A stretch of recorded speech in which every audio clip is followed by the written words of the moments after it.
अस्सलाम वालेकुम फ्रेंड्स। आज हम स्टार्ट करेंगे novel the mill on the floss और इसको लिखा है जॉर्ज एलियट ने। तो चले हम स्टोरी का आगाज़ करते हैं। ये कहानी है दो बहन भाइयों की। एक का नाम था टॉम और दूसरे का नाम था मैगी। इनका ये रहते थे दोनों सेंट ऑग्स टाउन है लिंकनशायर इंग्लैंड में। और जो टाइम है जो अंदाज़ा हम लगा सकते हैं वो तकरीबन 1829 का है। हमें ये बात पता चलती है कि ये जो टॉम और मैगी हैं ये बेटा और बेटी हैं मिस्टर टुलिवर के और मिसेस टुलिवर के। अब यहाँ पर जैसे ही नावल स्टार्ट होता है तो ये दोनों मिस्टर टुलिवर और मिसेस टुलिवर ये आपस में डिस्कशन कर रहे होते हैं कि हम टॉम को स्कूल भेजेंगे ताकि ये अच्छी तालीम हासिल करके एक बहुत अच्छा आदमी बने, ना कि ये मेरी तरह एक जो हमारी मिल है चक्की है वो चलाए। तो यहाँ पर सबसे पहले हमें ये भी जानना होगा कि ये जो फ्लॉस है, फ्लॉस दरिया का नाम है और इसी दरिया के ऊपर एक मिल लगी हुई है, आटे की चक्की लगी हुई है। और ये जो आटे की चक्की के मालिक हैं मिस्टर टुलिवर। और ये डिसाइड करते हैं कि ये जो हमारा बेटा टॉम है ये अच्छी तालीम हासिल करे और एक बड़ा आदमी बने, ना कि मेरी तरह ये एक छोटे मोटे से कारोबार में सारी ज़िंदगी अपनी गुजार दे। तो मिस्टर रायली के साथ मशवरा करते हैं मिस्टर टुलिवर कि मैं अपने बेटे को कहाँ भेजूं तालीम हासिल करने के लिए। तो मिस्टर रायली उन्हें मशवरा देते हैं कि मिस्टर स्टिलिंग के पास आप किंग्स लॉर्टन भेजें अपने टॉम को, जहाँ पर वो जाकर एक आला तालीम हासिल करेगा। ये जो मिस्टर स्टिलिंग है ये ऑक्सफोर्ड एजुकेटेड मिनिस्टर हैं और तालीम में इनका बड़ा नाम है। अच्छा, जब टॉम जाता है वहाँ पर पढ़ने के लिए तो इसको लेसन जो हैं वो बड़े टफ लगते हैं। या इवन के जो लैटिन इसको वहाँ पे पढ़ाई जाती है, जियोमेट्री पढ़ाई जाती है, बिल्कुल भी इसका पढ़ाई में कोई ध्यान नहीं होता। इसको छुट्टियाँ भी मिलती हैं और छुट्टियों में ये आता है अपने घर विज़िट पर। और तो हर छुट्टी पर जब ये आता है तो अपनी जो बहन है मैगी उसके लिए कोई ना कोई ये तोहफ़ा लेके आता है। टॉम ने अपने घर में रैबिट्स पाले हुए हैं। रैबिट्स इसको बहुत ज़्यादा पसंद हैं और ये समझ लें कि अपने रैबिट्स को ये बहुत ज़्यादा इम्पोर्टेंस देता है अपनी लाइफ में। तो जब एक दफ़ा टॉम वापस आया अपने घर तो इसको पता चला कि इसकी जो बहन है मैगी उसने जो रैबिट्स को खाना नहीं खिलाया और जो रैबिट्स थे वो सारे के सारे मर गए हैं। तो टॉम जो है काफ़ी नाराज़ होता है मैगी पर और उसे कहता है कि मैं पैसे इकट्ठे करता हूँ, तुम्हारे लिए तोहफ़े लेके आता हूँ और तुमने मेरा एक काम भी नहीं किया। जो मेरे रैबिट्स थे जिनको तुमने खाना खिलाना था वो तो खाना खिलाया ही नहीं और वो मर गए हैं। तो काफ़ी नाराज़ होता है टॉम अपनी बहन मैगी पर। मैगी क्या करती है, बहुत रोती है और ऊपर चली जाती है और वहाँ पर अपनी गुड़िया को उठा के ज़ोर ज़ोर से दीवार पर मारती है। और काफ़ी इमोशनल ये लड़की है मैगी। साथ में ज़ाहिर है टॉम जो है फिर माफ़ कर देता है अपनी बहन को। कुछ दिनों के बाद मिसेस ग्लेग विज़िट पे आती हैं। मिसेस ग्लेग जो हैं असल में मिसेस टुलिवर की सिस्टर हैं। और यहाँ पर हमें ये बात जानना होगी कि ये आकर काफ़ी बेइज्जती करती हैं टॉम और मैगी की कि तुम दोनों बहुत बदतमीज़ हो और फ़जूल हरकतों में लगे रहते हो। मिसेस ग्लेग मैगी को कहती है कि ये क्या मजाक उड़ाती है उसके करली ब्लैक हेयर्स का। और मैगी क्या करती है, कैंची उठाकर जाकर अपने बाल काट देती है। जिस तरह मैंने अभी आपको बताया कि मैगी जो है काफ़ी इमोशनल लड़की है, तो जैसे ही उसकी आंटी ने क्रिटिसाइज़ किया है उसके कर्ली ब्लैक हेयर्स को, तो मैगी जो है वो छत पे चली गई है। उसने कैंची उठा ली और अपने बालों को काट दिया है। तो यहाँ पर जो एल्डर्स थे उस घर के रहने वाले वो बहुत ज़्यादा नाराज़ होते हैं मैगी के ऊपर कि ये क्या बेवकूफ़ हरकत की है आपने। इसी विज़िट पर मिस्टर टुलिवर और मिसेस ग्लिक के दरमियान काफ़ी तल्ख़ कलामी भी हो जाती है और काफ़ी हीटेड आर्गूमेंट दोनों के दरमियान होता है। अब यहाँ पर हमें ये बात जाननी है कि मिस्टर जो टुलिवर हैं उन्होंने 500 पाउंड जो था वो कर्ज़ा लिया हुआ था मिसेस ग्लिग से। तो मिस्टर टुलिवर बड़ा शर्मिंदा भी होते हैं कि मैं एक ऐसी औरत के साथ बहस कर रहा हूँ जिसका मैं मकरूज़ हूँ। तो वो अब पूरी कोशिश करते हैं कि ये जो 500 पाउंड हैं ये मैं जल्द से जल्द मिसेस ग्लिक को वापस कर दूँ, ऐसा ना हो कि कल ये मुझे 500 पाउंड का ताना दें। तो वो जाते हैं मिस्टर टोलिवर अपनी बहन के पास, मिसेस मॉस के पास। मिसेस मॉस जो हैं वो रियल सिस्टर हैं मिस्टर टोलिवर की, और इनके जो शौहर हैं उन्होंने 300 पाउंड कर्ज़ा लिया हुआ था काफ़ी सालों पहले मिस्टर टोलिवर से। तो वो अब 300 पाउंड वापस लेने के लिए गए हैं अपने बहन के पास। तो बहन जो है वो रोने लग जाती है और कहती है कि मेरे 8 बच्चे हैं, हम पहले ही बड़ी गुर्बत में रह रहे हैं, तो हम कैसे आपके 300 पाउंड वापस करेंगे। तो मिस्टर टोलिवर जो हैं वहाँ से वापस आ जाते हैं अपनी बहन की इतनी इतनी खस्ता हालत देख कर, और काफ़ी बुरे हालात होते हैं मिसेस मॉस के। तो अब मिसेस टोलिवर जो हैं अपनी दूसरी बहन मिसेस पॉलेट के पास गई हैं कि आप किसी तरह मदद करें और आप हमें थोड़ा सा कर्ज़ा दे दें। तो यहाँ पर हमें ये बात भी पता चलती है इस नावल में कि मैगी और टॉम इनकी एक कज़न भी होती है जिसका नाम होता है लूसी, और ये लूसी काफ़ी खूबसूरत सी, काफ़ी स्वीट हार्ट, काफ़ी जेंटल सी लड़की होती है। और इसी विज़िट पर जब मिसेस टोलिवर जाती हैं मिसेस पॉलेट के पास, तो मैगी देखती है कि टॉम और लूसी जो हैं वो बाहर खेल रहे हैं और काफ़ी हंसी खुशी अपना वक्त गुजार रहे हैं। मैगी जो है काफ़ी जेलस होती है। मैगी लूसी को धक्का देती है और वो कीचड़ में जाके गिर जाती है। मैगी जो है वो भाग जाती है जिप्सीज़ की तरफ और कहती है कि मैं जिप्सीज़ की मलिका बनने जा रही हूँ। तो जिप्सीज़ जो थे वो मैगी को पकड़कर वापस उसके वालिद के पास आकर छोड़ जाते हैं।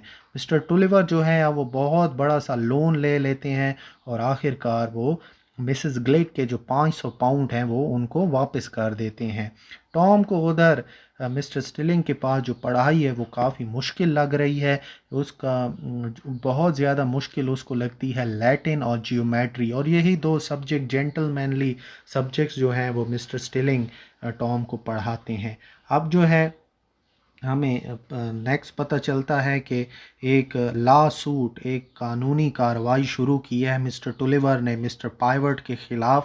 और ये कानूनी कार्रवाई ये थी कि जो फ्लॉस दरिया का पानी आता है तो मिस्टर पाइवर्ट उस पानी का ज़्यादा इस्तेमाल कर लेते हैं, और जो चक्की की तरफ पानी आता है उसमें इतनी पावर नहीं है, इतनी सप्लाई नहीं है, पावर सप्लाई नहीं है कि वो चक्की को सही तरीके से चला सके। तो ये केस जो था वो मिस्टर पाइवर्ट के ख़िलाफ़ दायर कर दिया मिस्टर टुलिवर ने। और यहाँ जो वकील हैं जो कि रिप्रेजेंट कर रहे हैं मिस्टर पाइवर्ट को, वो है मिस्टर विकम। और मिस्टर विकम वो बंदे हैं जिनसे मिस्टर टुलिवर सख्त नफ़रत करते हैं। तो दोनों के दरमियान ताल्लुकात काफ़ी कशीदा रहे हैं। मिस्टर टोलेवर जो हैं वो बहुत ज़्यादा नफ़रत करते हैं मिस्टर विकम के साथ। फ़िलिप विकम जो है वो बेटा है मिस्टर विकम का। अब ये भी पढ़ने आ जाता है बिल्कुल उसी जगह जहाँ पर टॉम जो है वो अपनी तालीम हासिल कर रहा है। फ़िलिप जो है इसकी कुब निकली हुई है और ये फ़िज़िकली डिसेबल सा बच्चा है, यानी ये पैदाइशी तौर पर जिस्मानी जब ये पैदा हुआ था तो ये जिस्मानी माजूरी का शिकार था। टॉम जो है इसको बिल्कुल भी पसंद नहीं करता। टॉम इसलिए नहीं पसंद करता क्योंकि इसका जो वालिद है उसने मिस्टर टुलिवर के ख़िलाफ़ वो केस लड़ रहा है। मैगी जो है अब विज़िट करती है टॉम को और फ़िलिप को। वहाँ फ़िलिप के साथ उसकी मुलाकात होती है और मैगी और फ़िलिप इन दोनों की एक ही जैसी मोहब्बत होती है किताबों के लिए।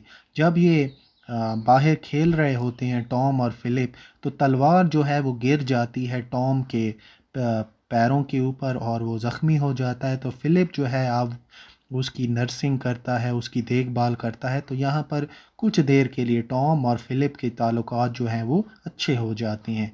इनका जो स्कूल है वो तब ख़त्म हो जाता है जब 2.5 सालों के बाद मिस्टर टुलिवर जो हैं वो जो लास्ट सूट इन्होंने कानूनी कार्रवाई की थी मिस्टर पाइवर्ट के ख़िलाफ़, वो आखिरकार ये जो अपना केस है वो हार जाते हैं और वो अपनी मिल भी खो देते हैं और साथ में जितनी भी प्रॉपर्टी है वो भी खो देते हैं। और इसके साथ इनके साथ और भी एक बुरा वाक़या होता है कि ये घोड़े से भी गिर जाते हैं, बीमार हो जाते हैं और किसी को भी ये नहीं पहचानते सिवाय मैगी के। मिस्टर टुलिवर की जो मिस्टर टुलिवर का जो कर्ज़ा था वो और ज़्यादा बढ़ता जा रहा था। बैंकरप्टेसी यानी दिवालिया वो हो चुके थे। घर की जितनी भी आइटम्स थे वो आप बेचने की उनकी ऑक्शन होनी थी, उन नीलामी होनी थी और ये सब कुछ बहुत ज़्यादा ज़िल्लत आमेज़ था टॉम के लिए। मिसेस टुलिवर की जो सिस्टर्स थीं वो आई नीलामी पर और उन्होंने जो मेन आइटम्स थी वो ख़रीद ली ताकि वो अपनी बहन को मेन आइटम्स दे सकें, ताकि वो अपना गुज़र बसर जो है वो जारी रख सकें। अब जो टॉम है वो जाता है अपने अंकल मिस्टर डीन के पास ताकि वो वहाँ पर जॉब करे और जो उसके घर के ऊपर इतना कर्ज़ा चढ़ा हुआ है उस कर्ज़े को वो उतारे। वहाँ पर मिस्टर डीन उसे कहते हैं कि तुम्हें जॉब मिल तो सकती है लेकिन इसके लिए आपको अकाउंटिंग में और बुक कीपिंग में इसमें महारत होनी चाहिए। लेकिन टॉम ने तो सिर्फ अभी तक लैटिन और जियोमेट्री सीखी थी। तो टॉम जो है काफ़ी मेहनत करता है अकाउंटिंग में और बुक कीपिंग में और आखिरकार वो इस जॉब में कामयाब हो जाता है। अब मिसेस टुलिवर जो हैं वो जाती है मिस्टर विक्रम के पास और उनको ये कहने के लिए कि जब नीलामी में मिल का ज़िक्र आए तो आप प्लीज़ मिल को मत ख़रीदिएगा। लेकिन उनको ये अंदाज़ा नहीं होता कि मिस्टर विक्रम की पहले कोई नीयत नहीं थी। अब वो जानबूझकर नीलामी में आए हैं, नीलामी में आएंगे और जो मिल है उसको ख़रीद लेंगे। वैसा ही होता है, मिस्टर विक्रम जो हैं वो मिल को ख़रीद लेते हैं और मिस्टर टुलिवर को वहाँ पर मुलाजिम रख लेते हैं। टुलिवर को ये जॉब बिल्कुल भी पसंद नहीं होती लेकिन वो ये सब कुछ करते हैं अपनी फैमिली के लिए। टुलिवर जो है टॉम से कहता है कि आपने बदला लेना है मेरा और ये जो मिल है ये वापस लेनी है। इवन के जो फैमिली की बाइबल है उसके अंदर वो लिख भी लेते हैं कि हमने हर सूरत में मिस्टर विक्रम से अपनी ज़िल्लत का बदला लेना है। टॉम जो है वो दिन और रात मेहनत करता है, पैसे इकट्ठे करता है, पैसे बचाता है। मिसेस टुलिवर जो हैं वो उन्होंने भी घर का जो ख़र्चा है वो कम कर दिया है। मैं अब मैगी जो है वो मिलना शुरू कर देती है फ़िलिप के साथ उस मिल के पीछे, उस चक्की के पीछे। फ़िलिप जो है वो कहता है कि वो मैगी से मोहब्बत करता है और मैगी भी कहती है कि मैं भी आपसे मोहब्बत करती हूँ।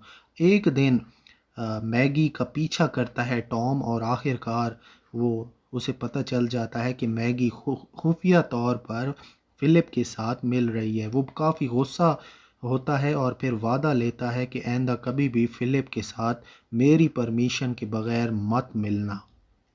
अब टॉम जो है वो पैसे लेता है बॉब जैकिन से, उन पैसों को इन्वेस्ट करता है, डबल करता है और फिर साथ में बॉब जैकिन जो है वो टॉमस कैंपस की किताब द इमिटेशन ऑफ क्राइस्ट भी मैगी को देता है। इस किताब के अंदर ये लिखा हुआ है कि जब आप अपने दिल से अपनी ख्वाहिशात को निकाल देते हैं तो तब आपको हकीकी सुकून मिलता है। तो ये जो इमिटेशन ऑफ क्राइस्ट थी ये एक रिलीजियस बुक थी और इसका बहुत गहरा असर हुआ मैगी के ऊपर।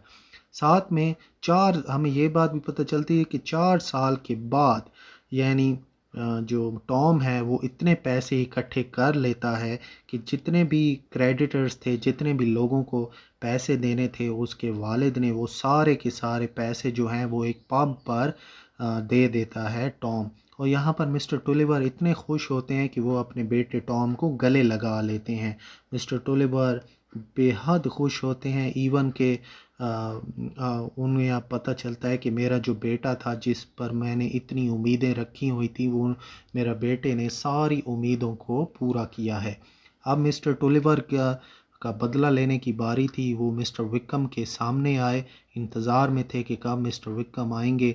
फिर उनको घोड़े से नीचे उतारा और घोड़े की स्टिक के साथ बहुत ज़ोर से पीटा मिस्टर टुलिवर ने। सारे बदले लिए मिस्टर टुलिवर ने मिस्टर विक्रम के साथ। वहाँ पर जब अच्छी मार दे दी मिस्टर विक्रम को तो मिस्टर टुलिवर वहाँ पर गिर गए, बीमार हो गए और कुछ दिन बाद उनकी मौत वाक़ई हो गई। तो यहाँ हमने देखा है कि किस तरीके से जो टॉम है वो एक बेहतरीन बेटा साबित हुआ है और उसने अपना सारा जो कर्ज़ा था जो कि फैमिली के ऊपर था वो सारा का सारा कर्ज़ा उतार देता है। मरने से पहले मिस्टर टोलिवर वादा लेते हैं टॉम से कि तुमने हर हालत में जो मिल है हमारी वो वापस लेनी है। 2 साल गुजर जाते हैं और मैगी जो है अब वो स्कूल टीचर के तौर पे काम कर रही होती है।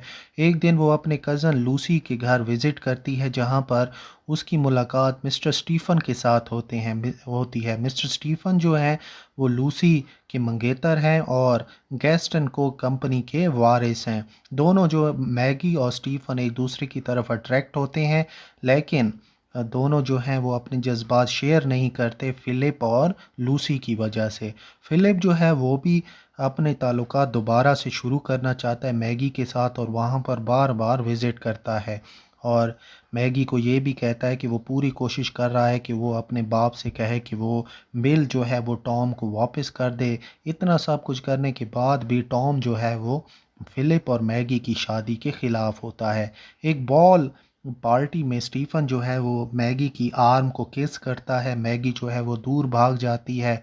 जब मैगी मौजूद होती है अपनी मिसेस मॉस के घर पे, तो स्टीफ़न वहाँ पे आ जाता है और कहता है कि मुझसे शादी कर लो, लेकिन मैगी इनकार कर देती है। वो लूसी को तकलीफ़ नहीं देना चाहती। अब लूसी जो है एक बोर्ड राइड अरेंज करती है ताकि फ़िलिप की मुलाकात हो सके मैगी के साथ और दोनों के ताल्लुकात फिर से ठीक हो सकें। लेकिन होता क्या है कि जिस दिन बोट राइड होनी थी, जिस दिन इन चारों ने आना था, सिर्फ स्टीफ़न और मैगी ही वहाँ पर पहुँचे और स्टीफ़न जब कश्ती में बैठा तो वो मैगी को कहता है कि चलो मेरे साथ आप भाग निकलो यॉर्क की तरफ। मैगी जो है वो काफ़ी शॉक्ड होती है, काफ़ी हैरान होती है। पहले कुछ देर के लिए तो वो कहती है ठीक है मैं आपके साथ भागना चाहती हूँ या यहाँ से मैं जाना चाहती हूँ जहाँ आप चाहते हैं। लेकिन बाद में अगले ही सुबह या कुछ दिनों के बाद या 2 दिनों के बाद वो मड पोर्ट के एक जगह के ऊपर रुक जाती है, वहाँ से उतर जाती है और वो फ़ैसला कर लेती है कि वो स्टीफ़न के साथ अब ज़्यादा देर नहीं रहेगी क्योंकि वो लूसी को बिल्कुल भी तकलीफ़ नहीं देना चाहती थी। अब 5 दिन गुज़रने के बाद मैगी जो है, जो कि उतरी थी मड पोर्ट पर, अब वो वापस लौटी है सेंट ऑग और यहाँ पर जो लोगों के व्यूज़ हैं इसके बारे में वो का बहुत ज़्यादा नेगेटिव हैं। जब मैगी वापस आती है सेंट ऑग तो हर कोई उसको रिजेक्ट कर देता है, इवन कि उसका जो भाई टॉम है वो भी उसको रिजेक्ट कर देता है। वो रहना शुरू कर देती है बॉब जैकिंस के घर पर और उसकी माँ भी, मैगी की माँ भी उस बॉब जैकिंस के घर पर उसी के साथ रहती है। हर कोई ये कह रहा होता है कि ये जो 5 दिन मैगी गायब रही है इसने नाजायज़ ताल्लुकात बनाए हैं स्टीफ़न के साथ। अब यहाँ पर सिर्फ डॉक्टर किन ही वो वाहिद इंसान होते हैं जो कि सामने आते हैं और हेल्प करते हैं मैगी की और उसको गवर्नेंस की जॉब भी अपने बच्चों के लिए देते हैं। लेकिन जब अफवाह फैल जाती है तो मेरे डॉक्टर किन मशवरा देते हैं मैगी को कि वो ये इलाका छोड़ दे और कहीं और जाकर सेटल हो जाए, किसी और टाउन में, किसी और कस्बे में जाके रहना शुरू कर दे। लूसी जो है एक ख़त रिसीव करती है स्टीफ़न की तरफ से जिसमें लिखा होता है कि मैगी के ऊपर कोई इल्ज़ाम ना लगाया जाए। स्टीफ़न जो है वो भी कहता है कि मैं शादी करने को तैयार हूँ। इवन कि जो फ़िलिप है वो भी ये कहता है, वो भी एश्योरिटी देता है मैगी को कि मेरे दिल में अभी भी तुम्हारे लिए उतनी ही मोहब्बत मौजूद है। मेरा ये जो इल्ज़ाम आप पे लगा है इससे मुझे कोई परवाह नहीं है। लेकिन जो मैगी है वो उसका दिल बिल्कुल ही टूट चुका होता है और उसको अब किसी चीज़ की भी परवाह नहीं है। इवन लूसी जो है वो भी एक रात छुप के आती है मैगी के पास और उसको दिलासा देती है और उसको कहती है कि हम में से कोई भी तुम पर ब्लेम नहीं लगा रहा, हम में से कोई भी तुम पर गलत निगाह से तुम्हें नहीं देख रहा। एक रात होता क्या है कि कुछ दिनों से लगातार बारिश हो रही होती है उस इलाके में और जो रिवर है, उसका जो डैम है, जो बंद है वो टूट जाता है और पूरे इलाके में सैलाब आ जाता है। तो जो मैगी है वो कश्ती में बैठती है और वो मिल की तरफ, अपनी चक्की की तरफ जाती है और वहाँ वो देखती है कि जो टॉम है वो बिल्कुल ऊपर खड़ा है अ, मिल पर, और नीचे जो है वो पानी ही पानी मौजूद था। टॉम जो है वो हैरान हो जाता है कि उसकी जो बहन है वो उसको बचाने के लिए आ गई है। टॉम जो है नीचे आता है, दोनों के दरमियान जो ताल्लुकात थे वो ठीक हो जाते हैं, दोनों गले लगा लेते हैं और दोनों ने अपने एक दूसरे का हाथ पकड़ा ही होता है कि ऊपर से एक जो मलबा था, जो डेबरी थी, वो गिर जाती है और वो दोनों के ऊपर आ लगती है और जो पानी का बहाव था, पानी के बहाव के साथ दोनों बह जाते हैं और दोनों डूब जाते हैं। दोनों के जब वो डूबते हैं तो दोनों के जो हाथ हैं वो आपस में मिले हुए होते हैं। बाद में जब इन दोनों को कब्र में दफना दिया जाता है, मैगी को और टॉम को, तो लूसी, फिलिप और स्टीफन ये उस कब्र का विज़िट करते हैं और उस कब्र के ऊपर ये लिखा होता है, in their death they were not divided, even के वो जब मर गए तो मरने के वक्त भी मौत जो थी वो उनको अलग ना कर सकी। तो यहीं पर ये नावल जो है वो ख़त्म हो जाता है। मैं उम्मीद करता हूँ कि आपको ये समरी इस नावल की अच्छी तरीके से समझ आ गई होगी।